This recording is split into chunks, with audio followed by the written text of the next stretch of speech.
Parliament के दोनों ऐवानों में हंगामा आराई जारी है। एक हफ्ते से जारी पार्लियामेंट के मॉनसून सेशन में अब तक किसी मसले पर बात नहीं हो सकी है। ऑपोजिशन हंगामा करती है, किसी मसले को उठाती है और फिर ऐवानों की कार्रवाई मुलतवी कर दी जाती है। इक़्तिदार जमात बीजेपी और कांग्रेस के दरमियान इल्जाम तराशियां चल रही हैं। दोनों एक दूसरे को पार्लियामेंट की कार्रवाई नहीं चलने के जिम्मेदार ठहरा रही है। कृपया प्लीज अपनी नारेबाजी, कोई विदाउट मास्क नारेबाजी इतनी तेज आप जो है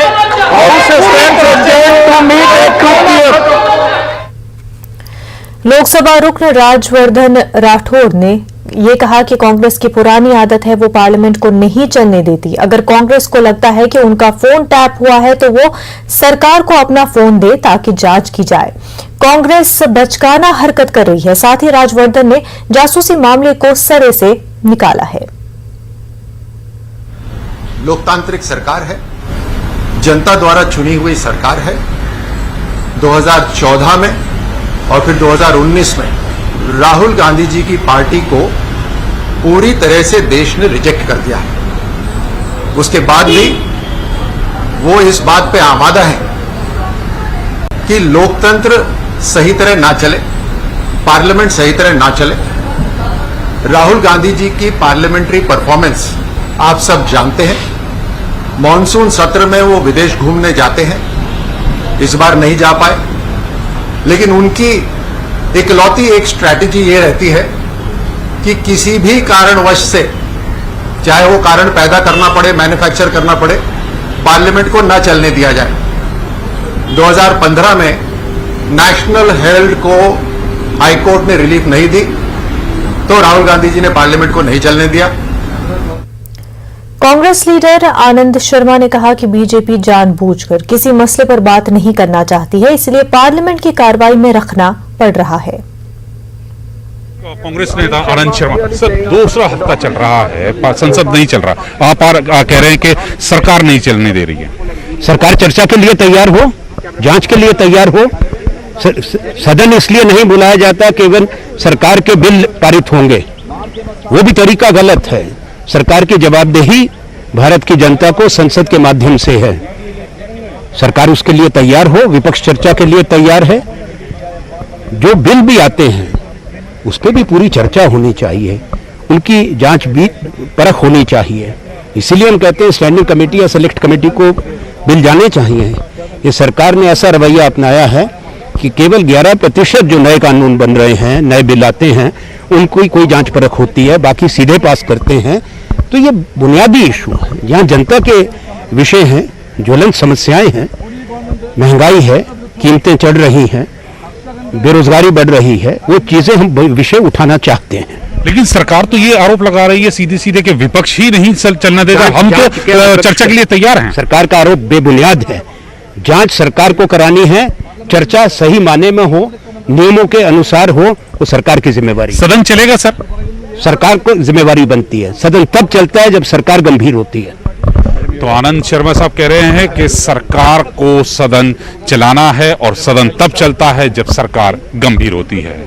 कैमरामैन प्रहलाद के साथ नई दिल्ली से अशरफ काजवी, न्यूज़ 18। समाजवादी पार्टी के लीडर और रुकने पार्लियामेंट राम गोपाल यादव ने भी पार्लियामेंट नहीं चलने पर सरकार को जिम्मेदार ठहराया है। उन्होंने कहा कि सरकार इस सब के लिए जिम्मेदार है। यादव जी, उनसे बात करते हैं सर। जिस तरह से जासूसी का मामला चल रहा है, संसद का जो सत्र है वो नहीं चल पा रहा है सर। गवर्नमेंट संसद का सत्र चलाना नहीं चाहती है, वरना बात करा दी, क्या दिक्कत थी, 4 घंटा बहस हो जाती, सब खत्म हो जाता। लेकिन सरकार की ओर से कहा जा रहा है कि जो मंत्री हैं उन्होंने अपना स्टेटमेंट दिया है। स्टेटमेंट और डिस्कशन में बहुत फर्क होता है। हम स्ट्रक्चर डिबेट चाहते हैं। स्टेटमेंट क्या होता है, उसमें हम सवाल एक पूछेंगे, एक लाइन का, बस वो स्पष्टीकरण देंगे, कुछ भी नहीं। लेकिन सरकार जब सर्वदलीय बैठक हो रहा था उस वक्त प्रधानमंत्री ने कहा था कि विस्तृत चर्चा करने के लिए सरकार सभी मुद्दों पर तैयार है। तो जो कहते हैं सो करते कहाँ ये लोग भाई। ठीक है, बहुत धन्यवाद। कैमरा सत्यप्रकाश के साथ Vineet Kumar, news 18 Delhi. Phone tapping और किसानों के मामले पर पार्लियामेंट में हंगामा हुआ। ओपोजिशन के एहतजाज की वजह से लोकसभा की कार्रवाई को कुछ देर के लिए रोक दिया गया। लोकसभा के ओपोजिशन लीडर मल्लिकार्जुन खड़गे ने कहा कि हुकूमत अवामी मसाइल पर बात करने से भाग रही है। अरे पहले सदन में डिस्कशन होना चाहिए, डिस्कशन होने के बाद अगर वो रिप्लाई देते उसको स्टेटमेंट कहते हैं। अपने आप पे जो चाहे वो बोल के चले जाना, ये कोई डेमोक्रेसी में उसकी चर्चा है? डेमोक्रेसी में चर्चा होती है, फिर लोग बोलते हैं, मेंबर्स का सुन के उसके बाद अगर वो स्टेटमेंट देते हैं उसको कोई वैल्यू है। वो सब चीजों को दबाना चाहते हैं, अनडेमोक्रेटिक वे से एक चलाना चाहते हैं, और वो एक तरफ जासूसी कर रहे हैं, दूसरे तरफ किसानों को मवाली बोल रहे हैं। ये जो उनकी आदत है, शायद मैं समझता हूँ ये डेमोक्रेटिक्स को टिकाने की बात नहीं है, संविधान को तहत चलने की बात नहीं है। वो सारे चीजों को बंद करके वो जाना चाहते हैं डिक्टेटरशिप के और उसी तरीके से वो चल रहे हैं। इसीलिए हमने ये तय किया है कि लोगों को ये बताए असली चीज क्या है। उनके 3 काले कानून भी है फार्मर्स के, और ये जो है आज एनएसओ का एजेंसी के तरफ से जो काम करवा रहे हैं, अच्छे लोगों को टेररिस्ट बना रहे हैं, देशद्रोही बना रहे हैं। अरे जो लोग रेप्यूटेड लोग हैं, क्या तरूर साहब टेररिस्ट है? राहुल गांधी जी टेररिस्ट है? क्या ये गद्दार है? क्या ये देशद्रोही है? अरे तुम खुद देशद्रोही बन रहे हो, देश को खत्म करने की बात तुम कर रहे हो, देश को डिवाइड कर रहे हो और डेमोक्रेसी को खत्म कर रहे हो, और उसूलों के तहत आप नहीं चल रहे, इसीलिए हम प्रोटेस्ट कर रहे हैं। पेगासस जासूसी मामले पर कांग्रेस एहतजाज कर रही है। दिल्ली में कांग्रेस कारकुनान एहतजाज कर रहे हैं और अमित शाह के इस्तीफे की मांग भी कर रहे हैं। आज दिल्ली पुलिस ने बड़ी तादाद में कांग्रेस कारकुनान को हिरासत में लिया है।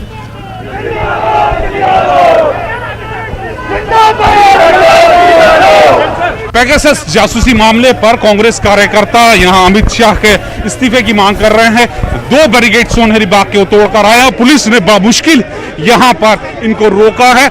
यहां से प्रदेश अध्यक्ष अनिल चौधरी को अंदर लेके जा रहे हैं। प्रदेश अध्यक्ष को अंदर बस में बिठाने की कोशिश कर रही थी कि कैसे कार्यकर्ताओं को जबरदस्ती पुलिस वाले पकड़ के उनके लिए मुश्किलें हो रही है। 2 बैरिकेड्स तोड़ के कार्यकर्ता यहाँ है, पुलिस उनको रोक रही है। मेरे पीछे आप देख सकते हैं, यहाँ इन्होंने रस्सी लगा दी है, रस्सी के जरिए रोकने की कोशिश की जा रही। पीछे बस खड़ी है। इससे पहले इसी चौराहे पर, सुनहरी बाग चौराहे पर, पुलिस ने कार्यकर्ताओं को रोकने के लिए गाड़ियां लगाई थी, वो उनको नहीं रोका, उसको तोड़ दिया। ये दिल्ली प्रदेश कांग्रेस की अध्यक्ष है अमृता धवन, ये कौन है वो देखिए, अमृता धवन, ये दिल्ली प्रदेश कांग्रेस की अध्यक्ष अमृता धवन को लेके जाने की कोशिश कर रहे हैं।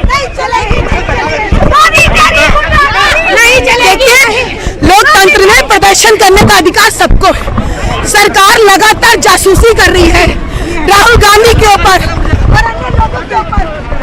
हम उसका विरोध नहीं कर सकते क्या? कांग्रेस के प्रदेश अध्यक्ष अनिल चौधरी यहाँ खड़े हैं। ये सब पेगासस जासूसी कांड के खिलाफ प्रदर्शन कर रहे हैं। पुलिसकर्मी इनको अंदर बिठाना चाहते हैं, बहुत मुश्किलें हो रही है।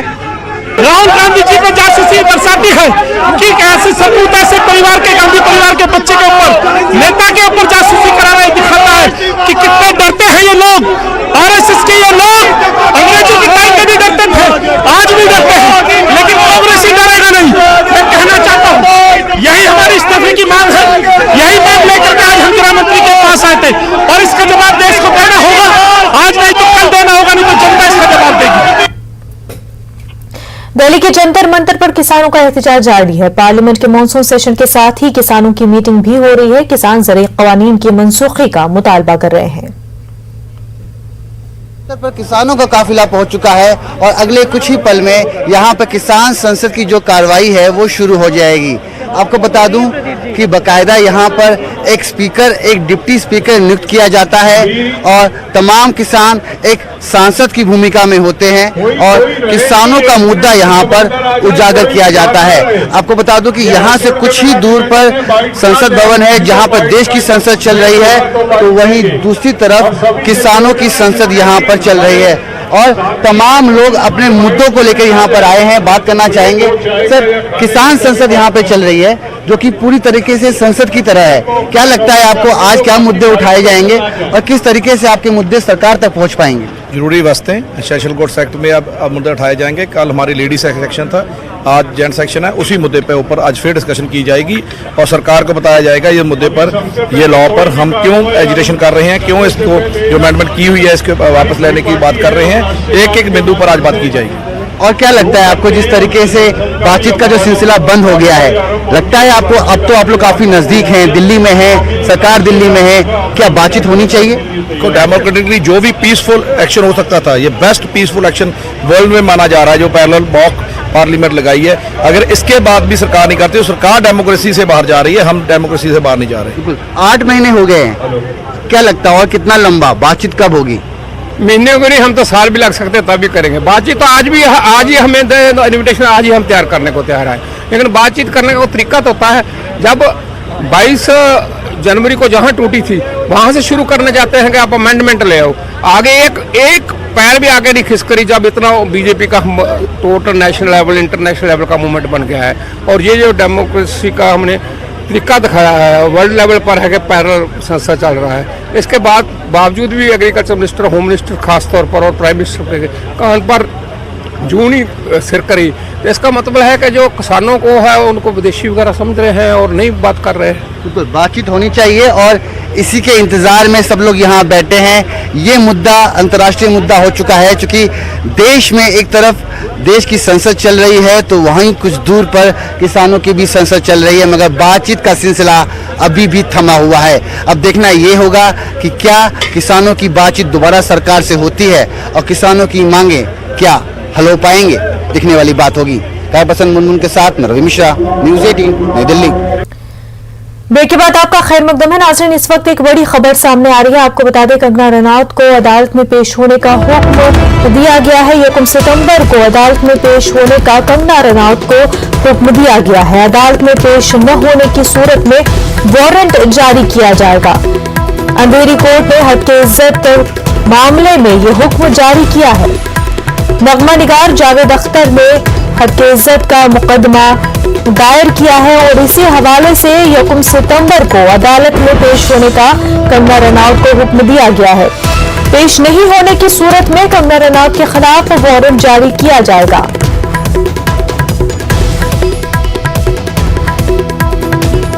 जावेद अख्तर के खिलाफ उनके रिमार्क्स के तहत हक की इज्जत का मामला दर्ज किया गया है। जावेद अख्तर ने ये मुकदमा दर्ज किया है और इसी हवाले से 1 सितंबर को अदालत में पेश होना होगा कंगना रनौत को।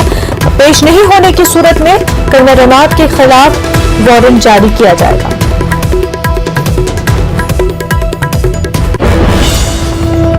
आगे बढ़ते हैं। फहश फिल्मों की तैयारी के मामले में शिल्पा शेट्टी के शौहर राज कुंद्रा को पुलिस के रिमांड में नहीं दिए गए हैं। राज कुंद्रा 14 दिनों के लिए अदालती तहवील में भेज गया है। वाज़ेह के राज कुंद्रा को मुंबई क्राइम ब्रांच ने फहश फिल्मों की तैयारी के सिलसिले में गिरफ्तार किया था और क्राइम ब्रांच ने कहा था कि उनके पास राज कुंद्रा के खिलाफ वाज़ेह सबूत है। पुलिस ने अदालत को बताया कि राज कुंद्रा के सिटी बैंक और कोटक महिंद्रा बैंक के डेबिट अकाउंट्स मुंजमद कर दिए गए हैं। क्राइम ब्रांच ने इस केस से वाबस्ता तमाम मुतासरीन से अपील की है कि जो अभी तक सामने नहीं आए हैं। हम आपको बता दें कि इस मामले में अब तक बहुत सारी गिरफ्तारी अमल में लाई जा चुकी है। मुंबई पुलिस ने अब तक राज कुंद्रा समेत 10 अफराद को फहश फिल्मों की तैयारी में मुलविस होने और मोबाइल ऐप के जरिए नश्र करने के इल्जाम में गिरफ्तार किया है। ये मामला रवा साल फरवरी में मंजरेआम पर आया था। एक अदाकारा ने मुंबई पुलिस में मुकदमा दर्ज किया था। राज कुंद्रा पर इल्जाम है कि उन्होंने लंदन में कायम एक कंपनी के साथ मुआहदा किया है जो हॉटशॉट्स एक मोबाइल ऐप के जरिए फहश मवाद मुंतकिल करने में मुलविस थी।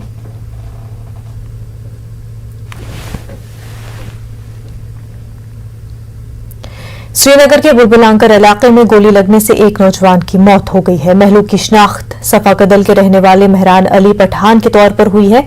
इब्तदाई रिपोर्ट्स के मुताबिक इलाके में 2 ग्रुपों में झगड़े के बाद नौजवान को गोली मार दी गई।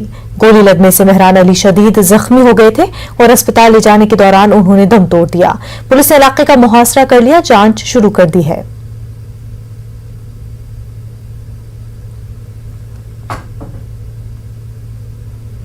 क्या सैनिटाइजर नुकसानदेह है? क्या टीके आपके डीएनए को मुतासिर करते हैं? क्या टीकाकारी आपको कोविड-19 से मुतासिर कर सकता है?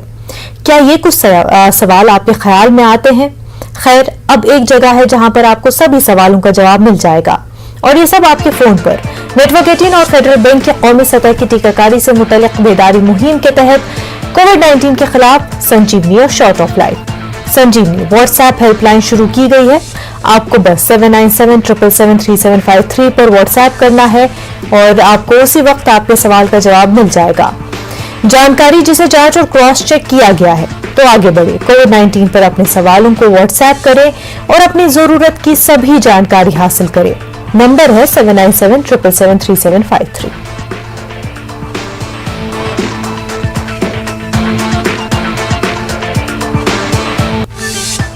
वही आज की सबसे बड़ी खबर, अमेजॉन प्राइम डे पर पूरा मुल्क कर रहा है बातचीत। अमेजॉन प्राइम डे ऑफर है अब लाइव, देखिए एक झलक। Amazon Prime Day है अब live. Buy great deals mobile phones, electronic items, latest appliances और डेली एसेंशियल्स पर। तो अभी लॉग ऑन करें Amazon.in पर और अपनी शॉपिंग शुरू करें। आसाम मिजोरम सरहदी तनाजा संगीन मोड़ इख्तियार कर गया है। मिजोरम के शरपसंदों की फायरिंग में आसाम पुलिस के 6 पुलिस जवान शहीद हो गए हैं, जिसके बाद सरहद पर जबरदस्त कशीदगी देखी जा रही है। वज़ीर दाखिला अमित शाह ने आसाम और मिजोरम के वज़ीर आला से सरहदी तनाजे पर बातचीत की और अमन की बरकरारी की अपील की। वाज़ेह है कि इलाकाई तनाजे की वजह से साल 2020 में भी झड़पें हुई थी। आसाम के वज़ीर आला ने मिजोरम के शरपसंदों की फायरिंग पर तशवीश का इजहार किया है।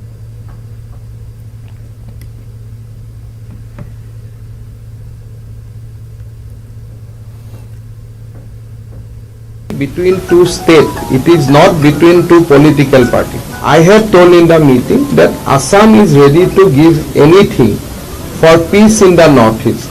We do not want land, but only thing that it is a reserve forest. Wherever we have dispute, in between that there is a reserve forest. So can reserve forest be utilized for settlement? The moot question which rest of the India should know, that wherever we have dispute, that dispute is not regarding land. This dispute is regarding forest. Assam wants to protect the forest. So Assam is not organizing any settlement. Assam is not doing any settlement in the forest area. So our problem is, even a neutral people also take care of the forest. Suppose tomorrow central government says that look, there is no question of Assam, there is no question of Mizoram. The forest department of government of India will take care of forest. We are fine, because for Assam we do not want any settlement inside forest. वहीं कांग्रेस ने आसाम मिजोरम मसले पर अमित शाह को तनकीद का निशाना बनाते हुए कहा कि अमित शाह का नॉर्थ ईस्ट रियासतों का दौरा नाकाम रहा। अमित शाह ने सिर्फ अपनी मीडिया तशहीर पर ज्यादा ध्यान दिया। अगर सरहद के तनाजे को खत्म करने की कोशिश होती तो आज ये हालात नहीं होते। जुलाई को गृह मंत्री स्वयं वहां पे गए, सीमा के इस विषय को वहां उस मीटिंग में मीडिया के अनुसार वहां पे चर्चा भी हुई, लेकिन विकल्प नहीं। तो मतलब वहां गए, फोटो ऑप लिया, भाषण दिया, प्रधानमंत्री जी, मोदी जी असम और उत्तर पूर्वांचल को लेके उनको अष्टलक्ष्मी के ऐसे ऐसे शब्दों को लेके हमको लुभाने की कोशिश की, लेकिन परिणाम क्या।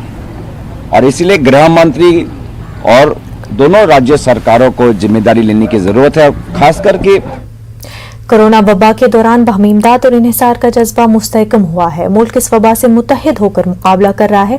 टीकाकारी के ऐलान के बाद हम बेहतर ताउन करें, जिससे हम कोरोना को मात देने की जानिब कदम बढ़ा सके। नेटवर्क 18 इस मुहिम में हर कदम पर आपके साथ रहेगा। जब तक सभी महफूज नहीं होते तब तक कोई भी महफूज नहीं होगा, और इसी सोच की बुनियाद पर हमारी मुहिम संजीवनी का मकसद यकीनी बनाना है कि वैक्सीन पाना सभी हिंदुस्तान का हक है।